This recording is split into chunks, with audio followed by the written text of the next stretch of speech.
session around what recruiters want, which I know is a topic that is definitely oh, I think it just cut me off there. Sorry, I will start that again because I've just realised I've just gone live. Hi everyone, thanks for joining.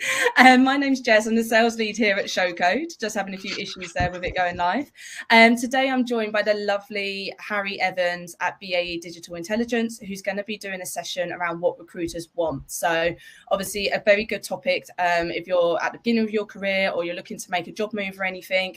It can also be a very tricky task, especially when you think you've done the perfect application, but maybe it's not hitting the spot when it gets seen by a recruiter. So without further ado, I'm going to hand over to Harry, who will be taking you through everything. So thank you, Harry. Cool. Thanks, Jess. Oh, he's gone. What's happened? 1 second, Harry. Sorry, for some reason you've gone.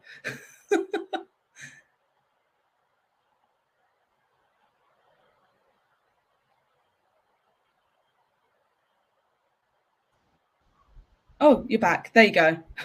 Don't know how that turned off. That's awesome. Are you, is this already been? Oh, well, we've lost Jess now, so this is going well. No, I'm still here. Don't worry. I've just hit the right. There we go. We will get there eventually. I was like, literally, I'd say, is this already been recorded? Because we should probably edit this like first 90 seconds, right? Yeah, we'll try and do that. But there you go. At lunchtime. Yeah. But I'll hand over now to you fully, and I'll go on mute. Cool. Nice one. Cool. All right. Thanks. Thanks, Jess. Hey everyone. As you can probably tell, Jess and I, been chatting for ages. So it's we've basically been waiting to start the room and repeatedly pressing the wrong button. So yeah, that's what's going on there. You wouldn't think that I work for a tech company. It seems that I'm pretty inept at tech, doesn't it? I'm not. I think I'm not anyway. So yeah, what I wanted to do on this session was basically kind of give you an insight into the mind of a recruiter. I'll kind of PG warning. It's not all sunshine and rainbows. So basically, hopefully with this insight, you'll understand maybe how to kind of tailor applications, and also the other side of it when you don't hear back and kind of maybe what's happening and why that's happened. So what I want to do is just have it quite open as well. I can rattle on for quite a long time, but I'll basically try and do it in stages as we go through. But if you have any questions or anything, just let me know. So yeah, so what I'll do, I'll say I've not got a slide deck. This is I've just done that nice single slide. So don't worry, I'm not going to kill you with loads and loads of slides about things. So first of all, I've been working kind of in recruitment and things for longer than I probably want to say now, basically 20 years. Which when you say that, you go 20 years. How's it 20 years? And I see the picture of myself and I've got a white beard now, so that kind of adds up. To be honest, I think a majority of recruiters have grey hair and white beards within months of starting in recruitment. It's a weird job. It's a mad job. You're kind of constantly shuffling the same things that you would have in a sales job, and trying to get the commodity you work in though is people, and trying to find the right people for the jobs that you've got. And with that, people are quite often, well, they're difficult to find for sure, and you never know if one day to the next what someone else is thinking. So the recruiters are constantly kind of trying to work out how to fill their roles, and that's the main thing to think of when you're going, oh, why this recruiter hasn't replied to me or anything.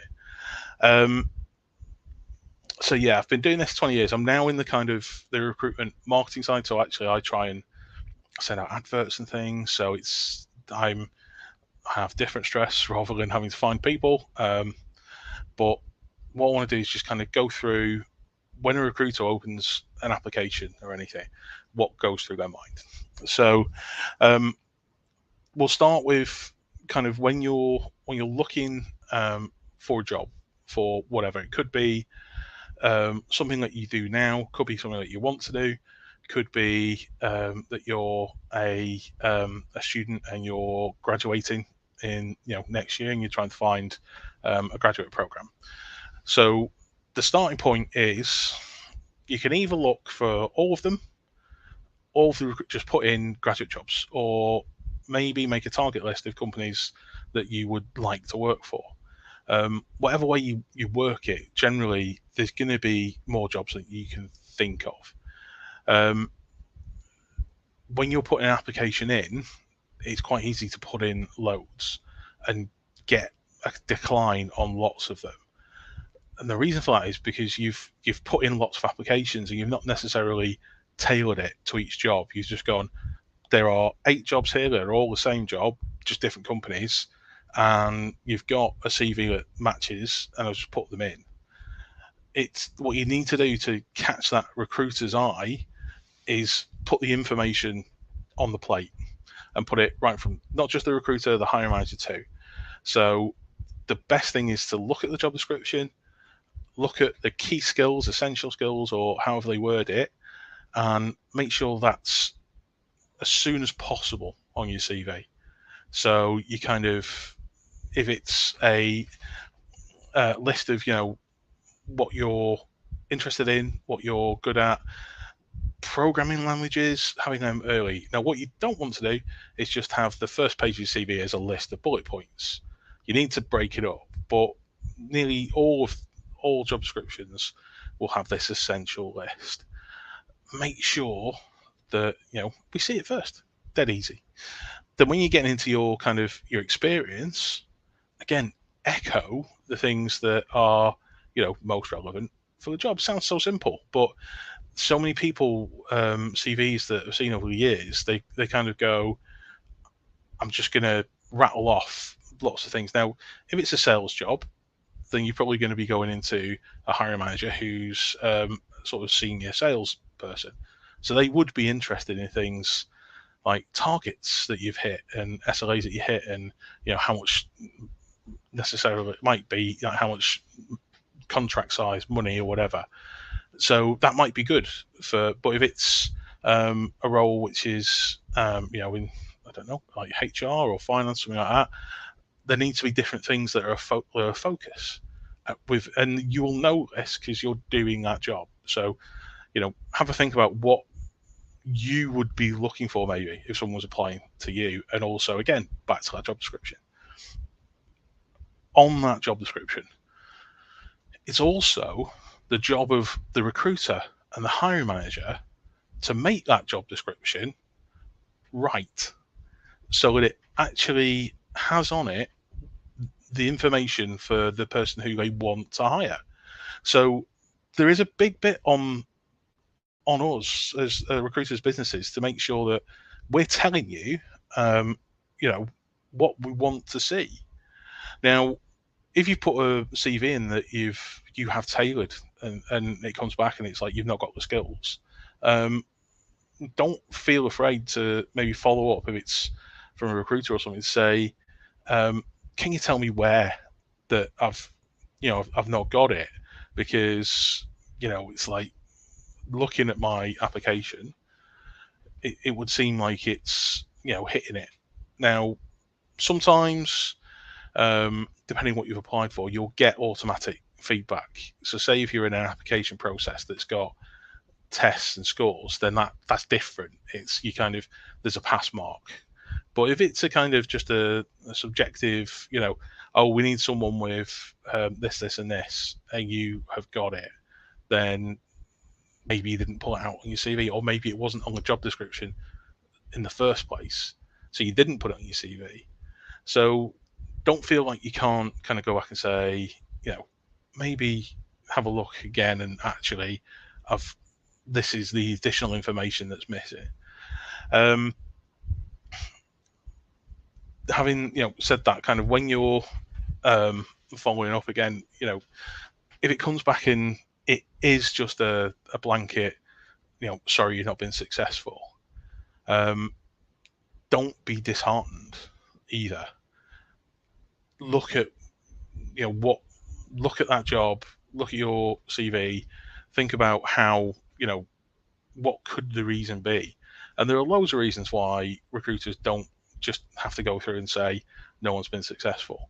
The most common one is the job's been filled, and they don't need any more. And it's one of the daftest things a recruiter will do, which is just go in and say, everyone is rejected from this job, because they're pushed to make sure it's clean. What should happen is, if you're right, then they should be looking at you and talking to you and about maybe future opportunities.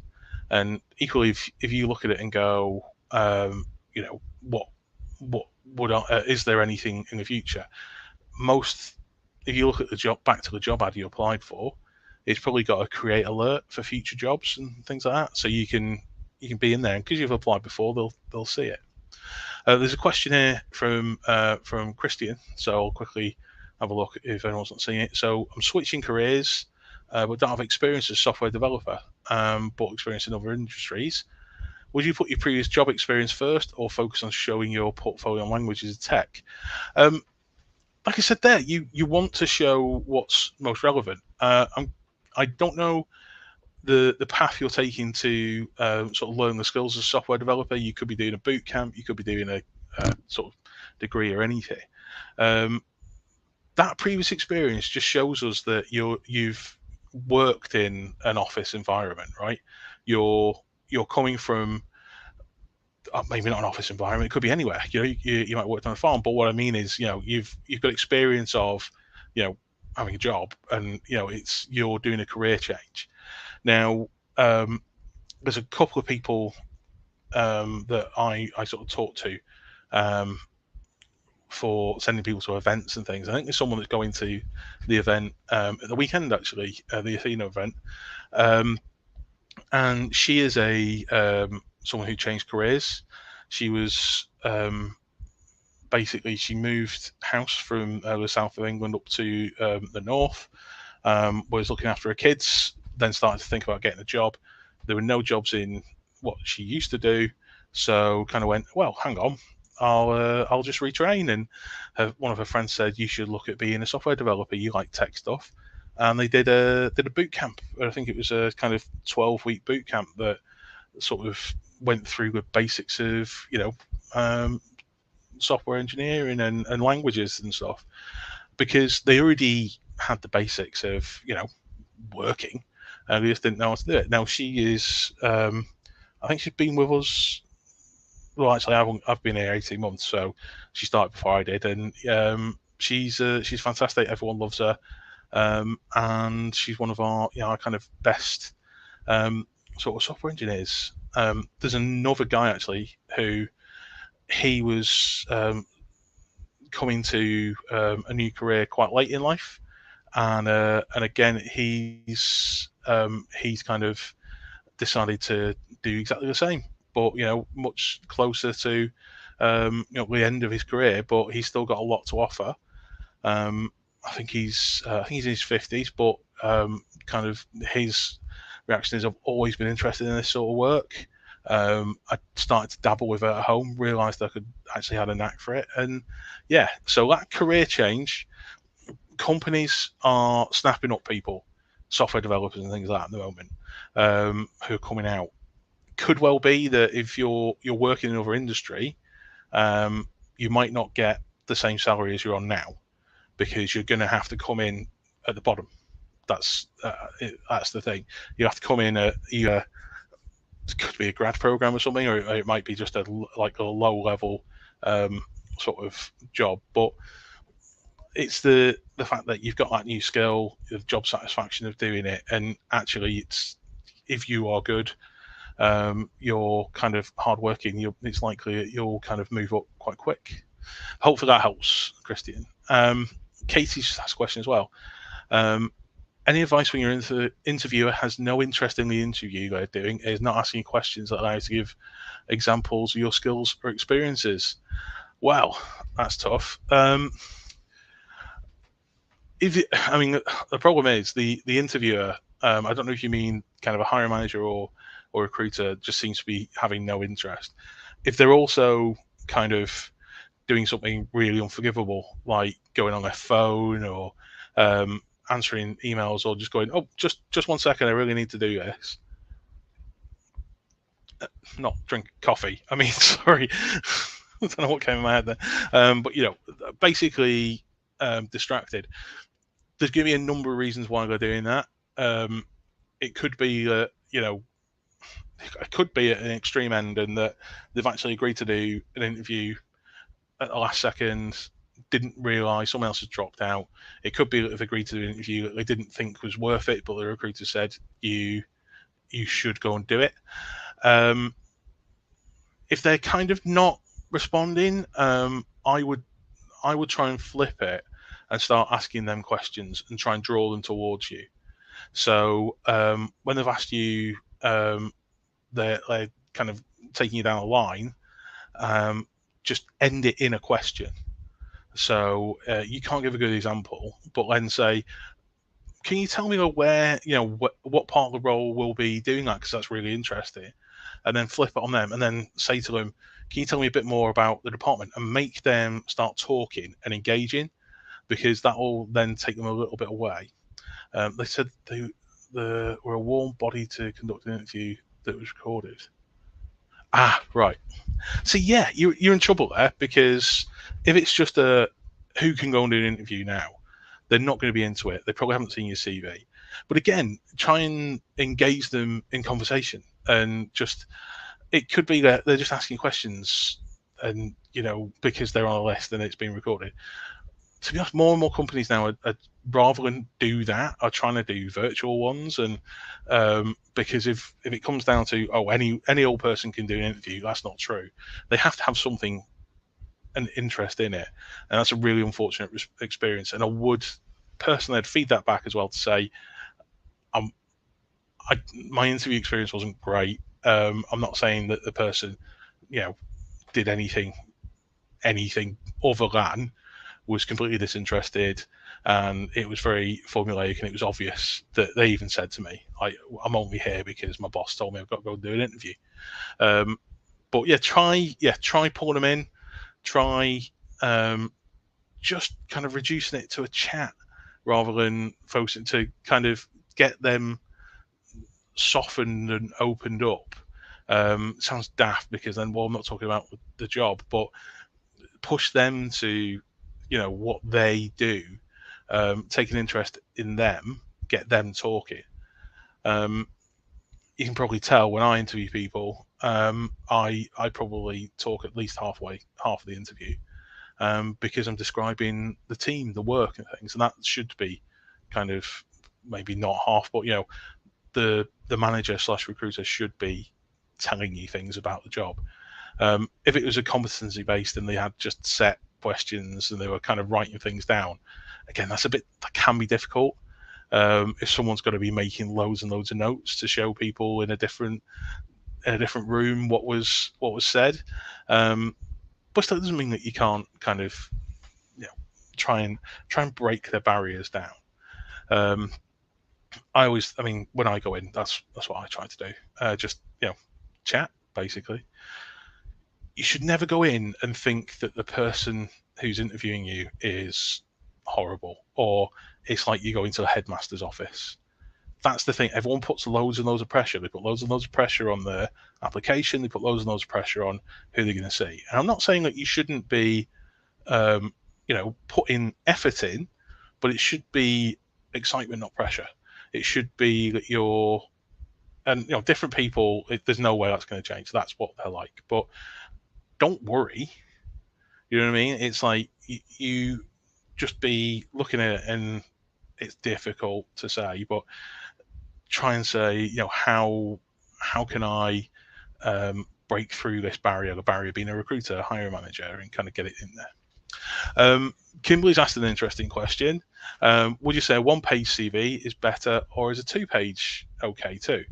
It used to be that people were driven to you've got to get it on 1 page, 2 pages max, has to be.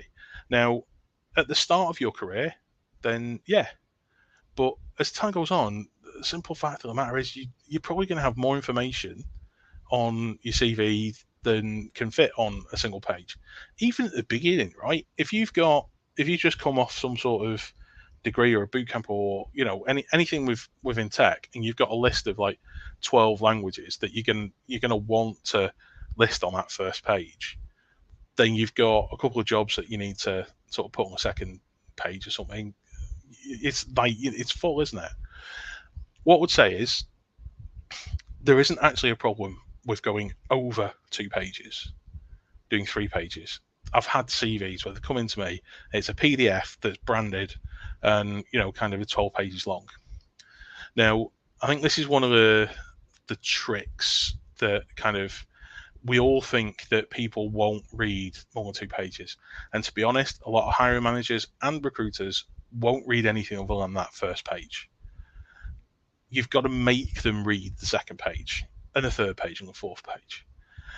You've got to make sure the information on that first page draws them in and is going to interest them. And that comes down to making sure what you've got there is the key information for the job.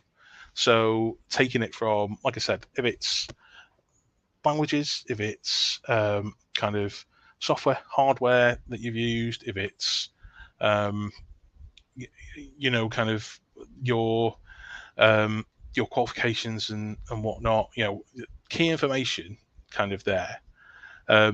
You could well think, okay, I've got lots of experience as well.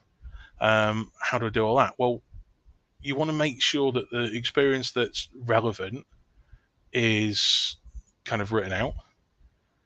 But if you've got a number of jobs which are early in your career, which you just want to show you want to show that you've been in work, kind of the entire time, then you can have them sort of at the end, just a little kind of list of dates and job title and do that. But then before it, the last maybe sort of 3 jobs or whatever of, I was doing the exact job that you're recruiting for right now, and this is exactly what I did there, and this is how it matches. Like, you want to have that one kind of more fleshed out, more details on it.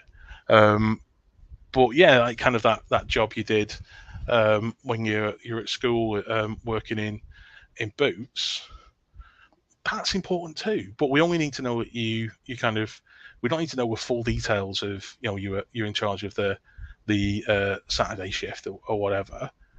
But what it tells us is that when you were 16, you went out, you got a job, and actually you were given responsibility, which shows us that even from a young age, you were reliable. And that's the thing, you kind of you still want to have that on there, but you don't have to go into detail of what you did. Just I had several jobs doing this, that, and the other. So hopefully that makes sense, Kimberly. And if you're getting to a point where you are concerned, I wouldn't be worried about going over 3 pages. I'd just be worried about, is the content you've got on those pages relevant for what you're applying for? I've actually got God knows how many versions of my CV. I've got one that's got everything going back, and I've got the ones where I start with that as a template and cut things out, and then kind of go, well, none of that's relevant, I'll cut that. And yeah, I kind of, that's probably a way to do it. Like, list everything that you've done in detail, and then depending on the job, you just edit it and create a new CV for that job.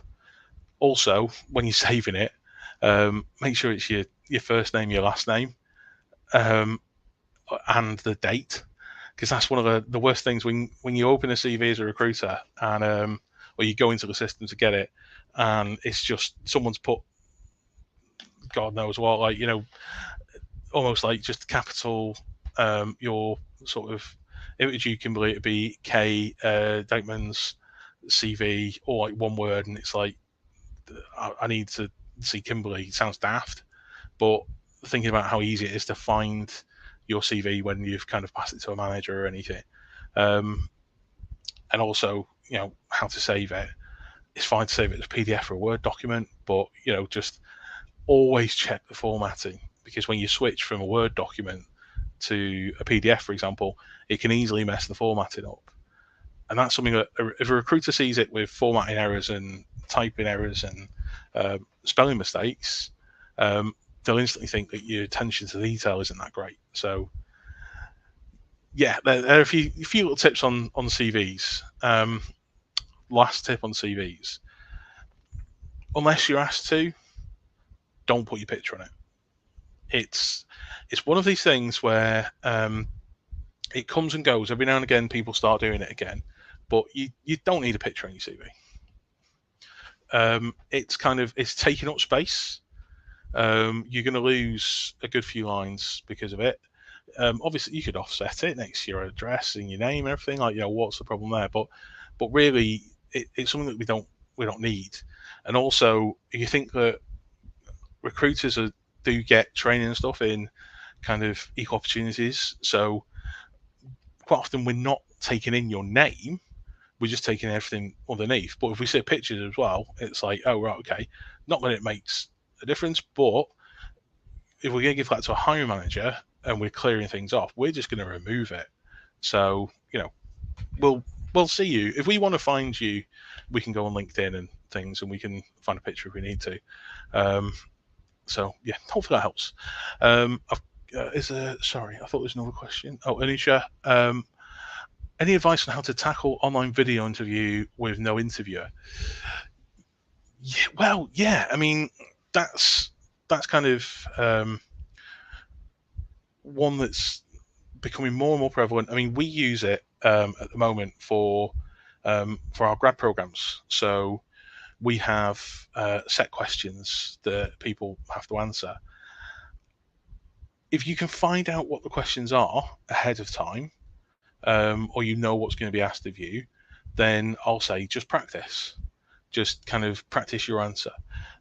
If you don't know what the questions are, it doesn't mean that you can't practice. You can just get a video, get your camera, your phone on a stand or whatever, how you're going to do it, and just practice talking to no one. Just, if I'm being honest, right now, I can't see any of you. This could be a room full of bots, and Jess has played an elaborate prank on me. So, I know I'm answering a question, but not necessarily, I'm not focused at looking at people. So just start to do that and think about focusing on the question rather than anything else. Don't think about feeling silly. And the only way you're going to get over that is by just practicing with your phone.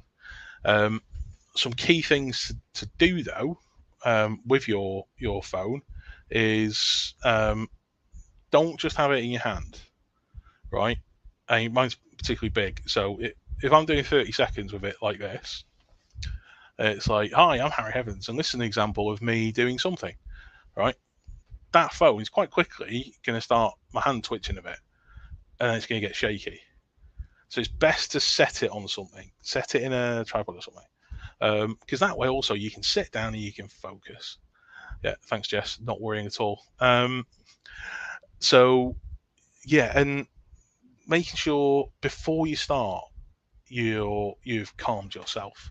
Sounds like a silly thing, but literally just do some deep breaths in and out to just kind of center yourself. Do some like mindfulness where you just focus on something in the room and just think about that, or something like nice in your head.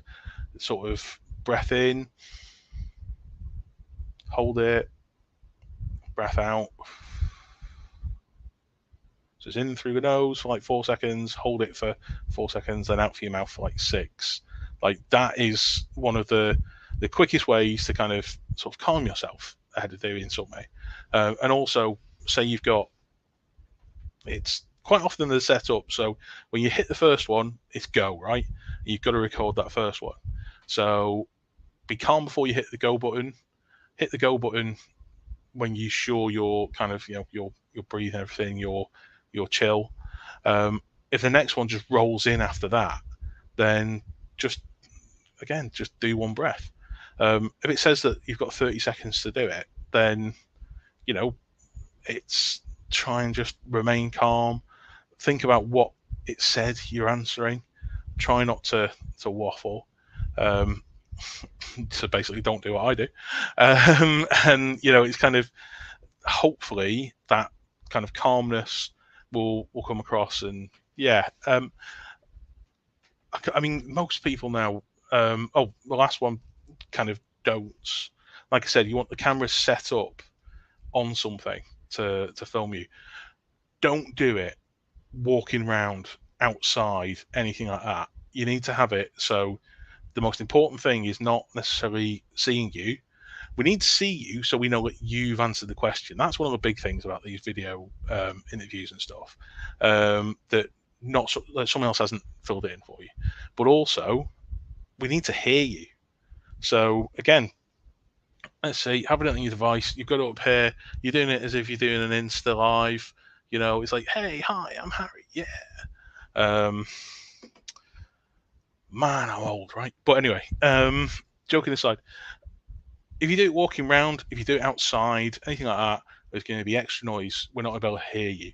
So the best bet is to plug your headphones in, be it, you know, whatever, AirPods, or, you know, that's key, because the microphone on there is going to pick you up better. That's why I'm wearing this today, because if I did it on the laptop, you'll hear all sorts of stuff in the background. You probably still can, but it's much better. So just make sure you can be heard, because one thing that's going to annoy people is having to listen in to what's that, and you can just hear things in the background. Also, if there isn't any background noise, it'll make you calmer anyway. Not loads of cars flying past outside, sirens going, and whatnot. I mean, that can't be helped, but if you've got headphones on, you've got a microphone on the headphones, usually the microphone's here, right? Kind of there.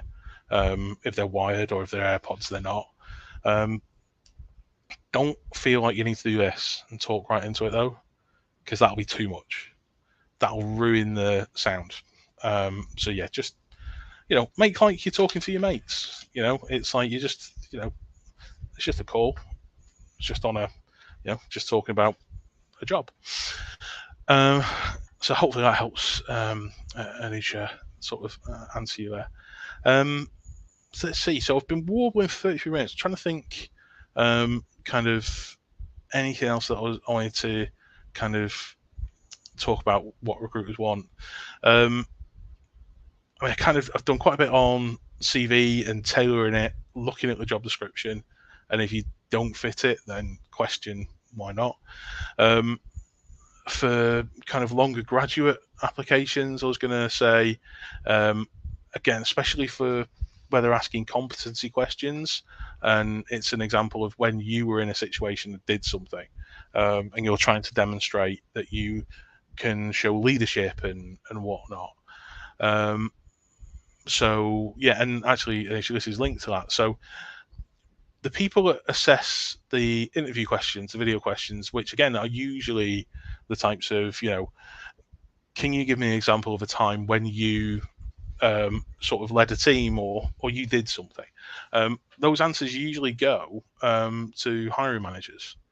They can go to actual assessors, where, you know, some companies, not all, either employ or kind of get people in on a contract who their entire job is just sifting through kind of responses. It's they can have a lot to get through.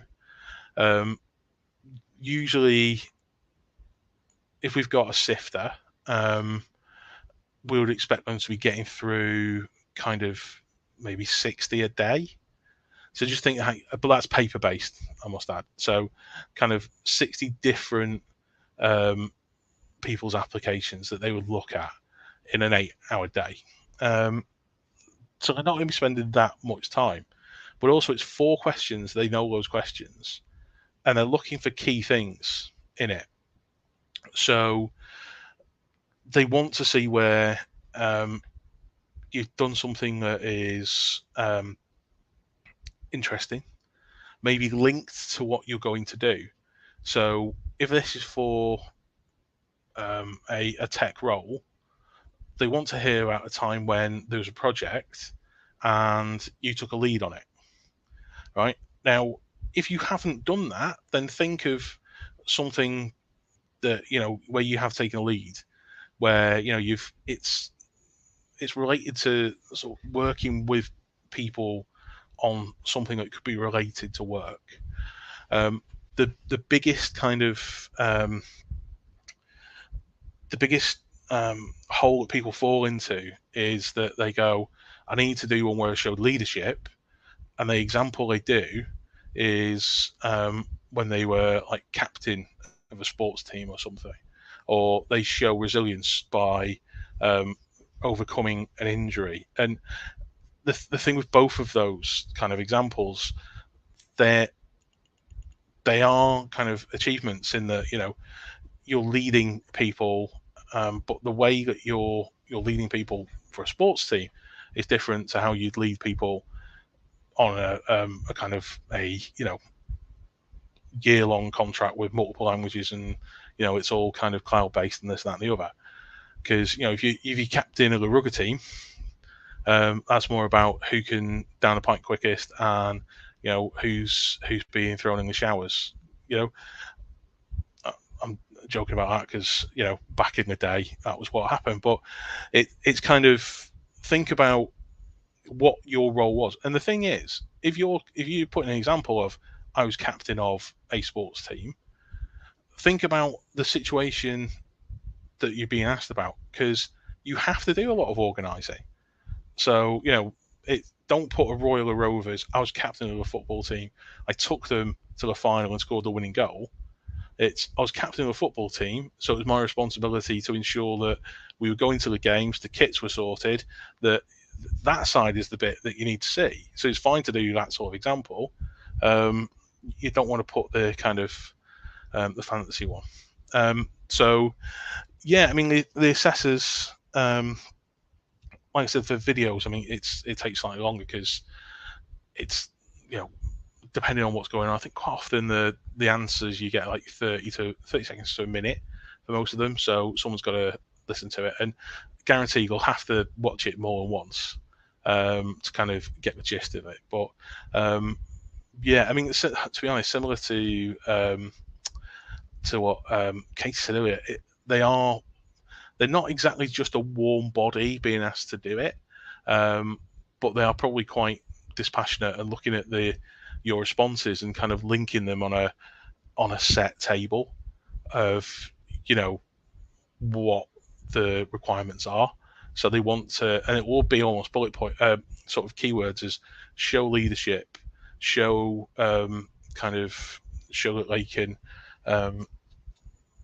sort of use their intuition and take the lead, and also are resourceful and can come up with ideas. So they're the key things that people are going to, when they're watching these videos or reading these written responses, they're going to be searching for. Hopefully that helps. So let's see what else about what the recruiters want. So let's say you've got your application in, you've tailored it, it's gone to the recruiter. The recruiter's actually gone, yes, let's get it to the hiring manager, and the hiring manager's gone, yes, let's get them in. Being really clear and upfront about when you can do, what times you can do.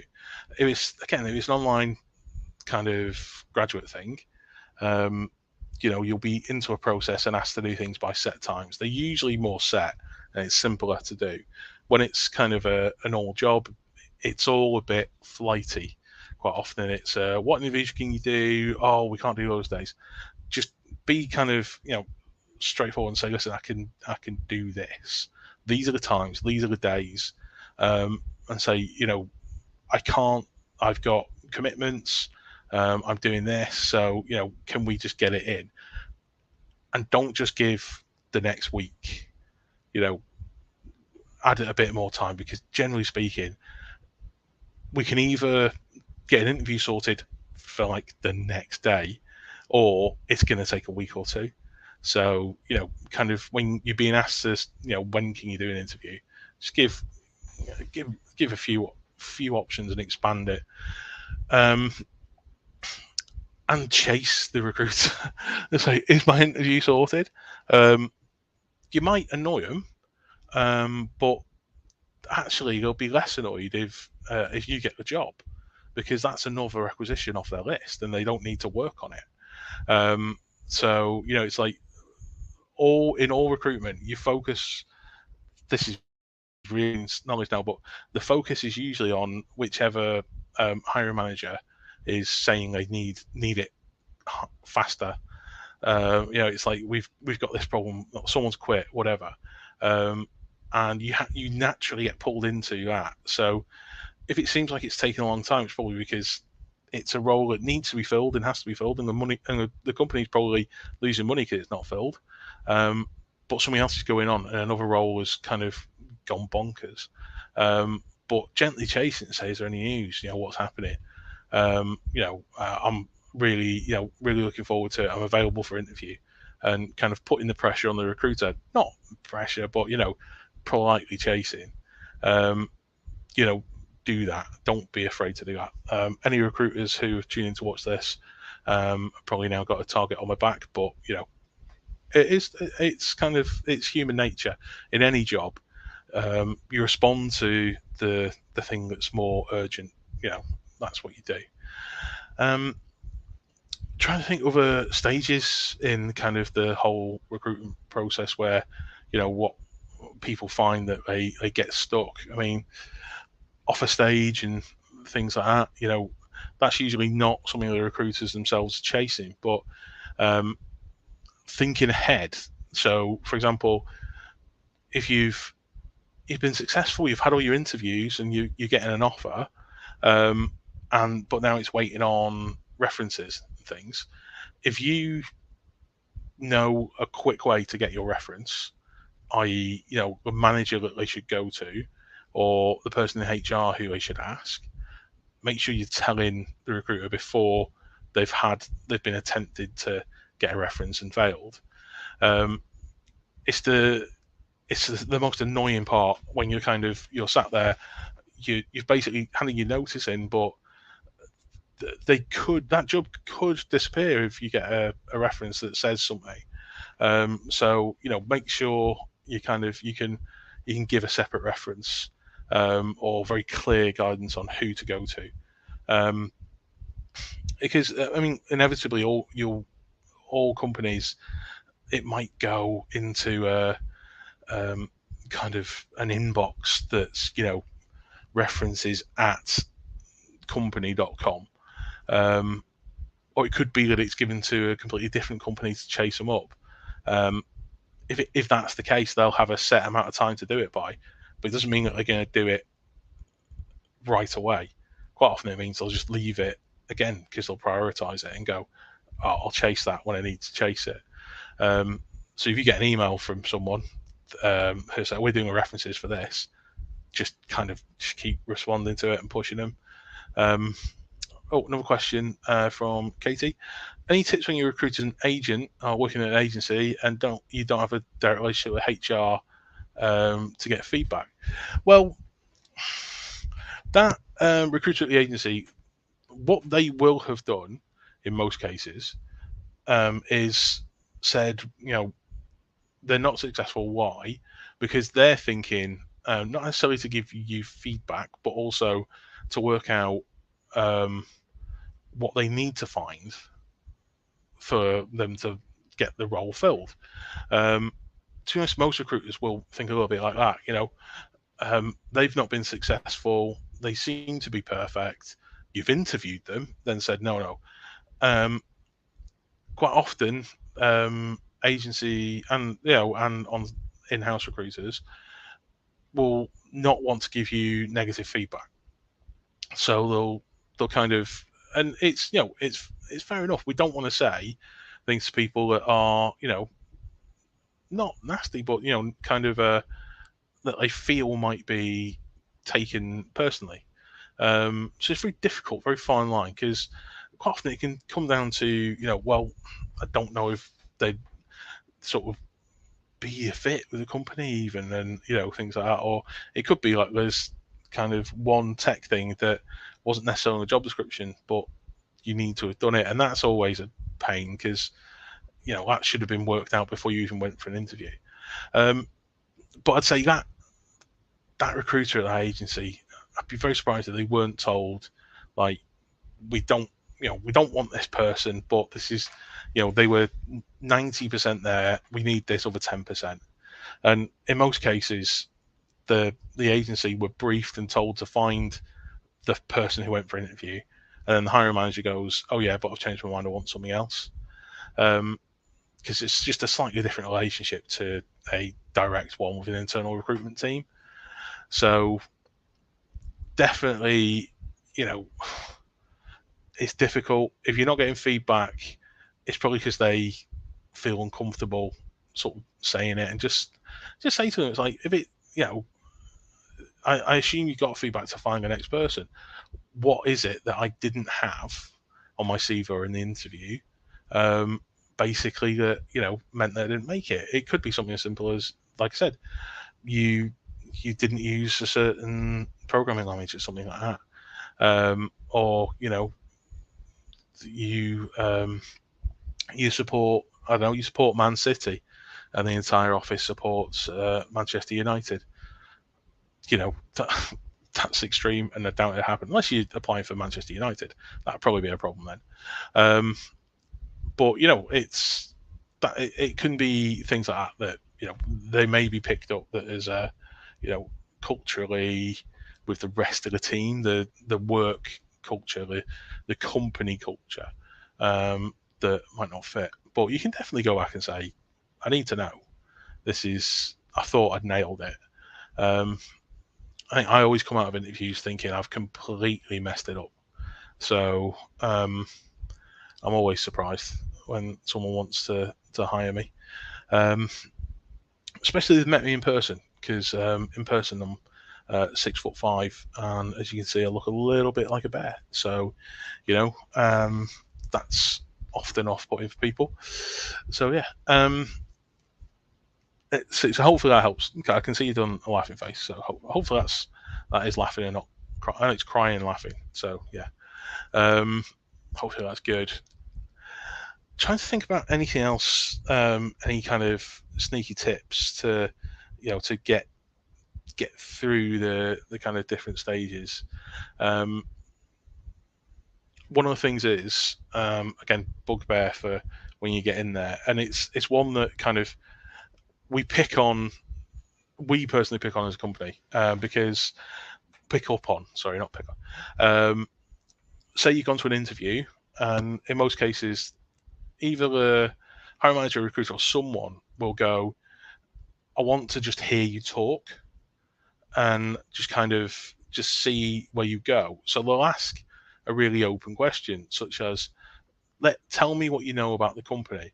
Now, the thing is, when you finish talking, they're going to lead into, that was, pretty much spot on, or whatever, and explain what their team does within that company.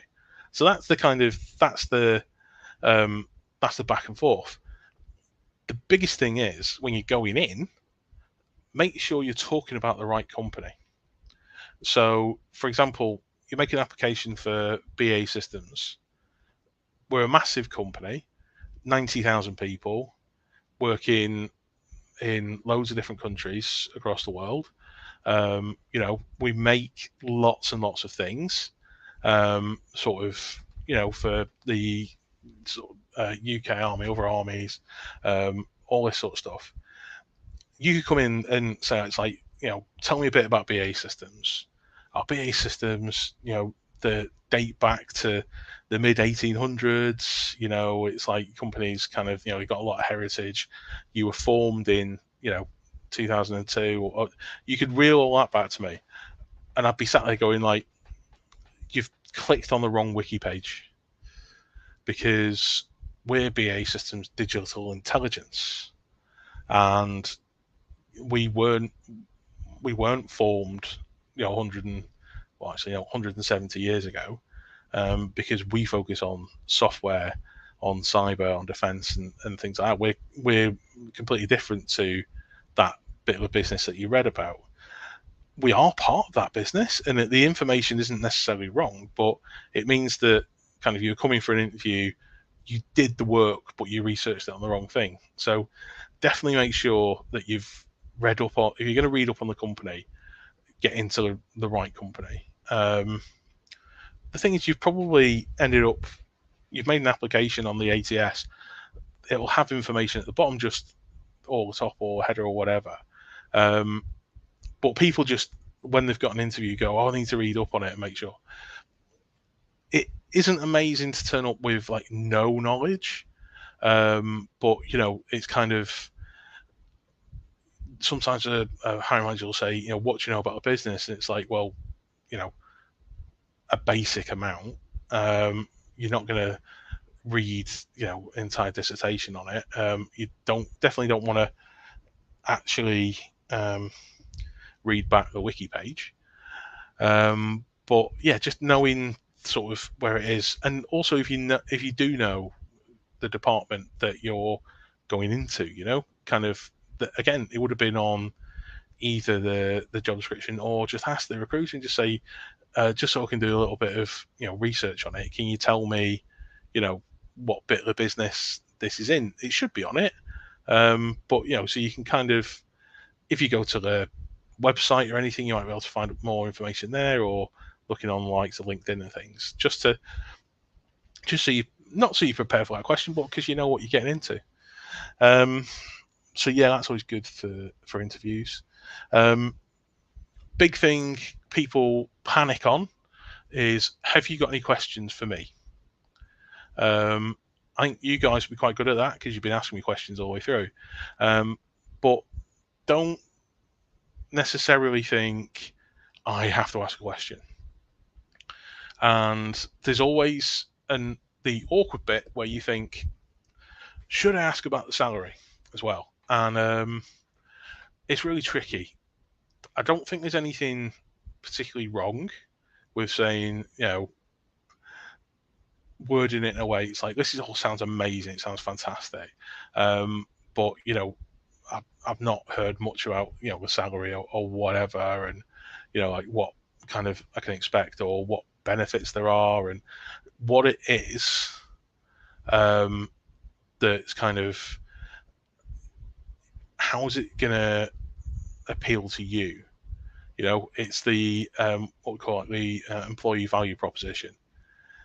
We should be on an interview selling the company to you as much as you're selling you to us. So we should be making it clear that we do all this cool stuff. If, for example, you go into our office in Guildford, actually I think most of our BAE offices, you get free Kit Kats. It's so daft, but it's just a little thing that kind of, you go to get a coffee, they're literally drawers of Kit Kats. So companies have little things like that, kind of, oh, every Friday we we do this. Just what else is there on offer? Doesn't have to be about kind of money, but asking the question of like, it all sounds really, really great. What is it kind of, what's the camaraderie like in the team? That's a good question. Do people work more office or home, or how's that kind of pan out?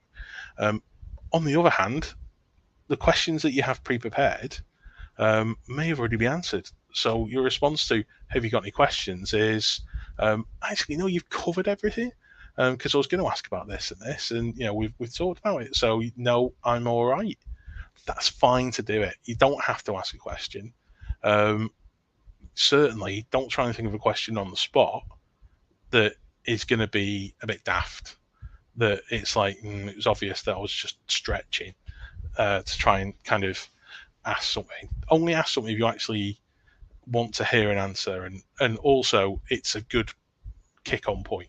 If you ask a question that you know the answer to and want to make a point about, then that's good too. But yeah, don't just say any old question that comes into your head. Just kind of prepare that. So yeah, and Nada, thanks for putting up a couple of comments there about, you know, looking companies up on their social media, liking their posts and things like that. Recruiters will see that.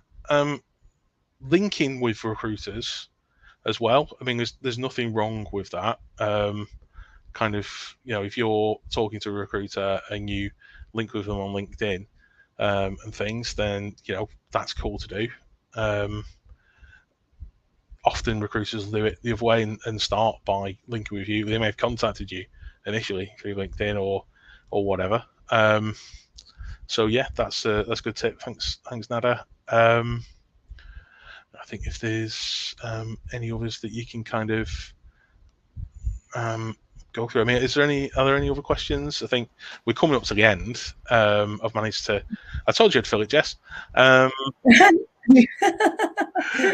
I was ready at hand, thinking I may need to help, but not needed at all. Everyone's been super engaging. No, I mean, I think all these questions have all been great, and kind of it's good to, you know. One of the things I'll say is I think the questions that everyone's asked are ones that are rattling around in people's brains as well, and very, very kind of pertinent, because, you know, everyone thinks the same. Everyone's maybe a bit nervous about talking to no one. You know, but as Jess helpfully said, there's probably a bot there monitoring your eye movement, and to make sure you're not just reading it off your phone. But yeah. So yeah, but no, if no one can think of anything else, I think we're all cool. Perfect. No, thank you so much. Definitely the online video interviews. I remember when a lot of my friends were graduating and so on, and they were going through this process. I have actually never experienced that. I've somehow always managed to dodge those type of interviews. But I remember to be so fretful about them. So I'm just speaking to someone that's going to see it in the future. But the amount of times, like, some of them allow you to re-record, so it's not so bad. But the ones where you can't re-record your answer, oh gosh, you'd get like these messages coming through after, like, oh, what have I done? Like, I just, like, it was one of my friends even advised that she screamed once in an answer because she was so like annoyed with herself. It's like, I've not got to it. The worst one is allowing yourself to be affected into the next question. Yeah. So if you've run out of time, you've run out of time. Don't start the next question by saying, I just wanted to say this on the last one, because then you're not going to get that question done. Just go, it says I've got 30 seconds, try and finish in 20, because then you know you're not going to be cut off for the end and you've got time for the next one. But yeah, if you get cut off because the cat comes and closes the laptop on you, then, you know, just go to the next one. So yeah. Definitely. I mean, I honestly don't like video interviews, doing them, basically. But I mean, I got this role, for example, during COVID. So, and technically speaking, I've been at this company for 18 months, been at BAE Systems Digital Intelligence, absolutely fantastic. I've never met my manager face to face, because it's a strange old world now. All of my interviews were done at home, and even more, I've not been into an actual office, because I've not necessarily needed to. Our offices are lovely, and lots of people go to the office now. But I live a bit away. I've sort of a little bit of a jaunt away from the office, and sort of have a dodgy back. So actually, it's better for me to work from home, and I've got all my cool stuff behind me. But yeah, loads different kind of. It's very different now how you kind of are interviewed, and there's more emphasis on before you get to a face to face, and that face to face might be a Zoom or something. So yeah, it's strange, but you know, hopefully the session's helped. Yeah, no, definitely. It's been really informative. It's great to see everyone so engaged with the chat as well. I think it's something, when it comes to interviews, no one really likes having to do them, but it obviously is part of the parcel of getting a new job and so on. So it's always good to get new tips and stuff. So thank you so much. If any of you are going to be attending this weekend to watching this right now, we will have members of the team from BAE, they've got a stand at the event. Unfortunately, Harry won't be there, so you won't have the bear, as he's referred to himself to, but there will be other members from the team who will be happy to answer any further questions and also provide any technical support with your projects. So thank you once again, everyone. And if you've got any further questions, feel free to pop them over to us and we can pass them on to Harry to answer. Otherwise, look forward to seeing you on the other sessions that we've got for the rest of the week. Perfect. Thank you. Awesome. Thanks, Yes. Bye, everyone. Good luck applying for things.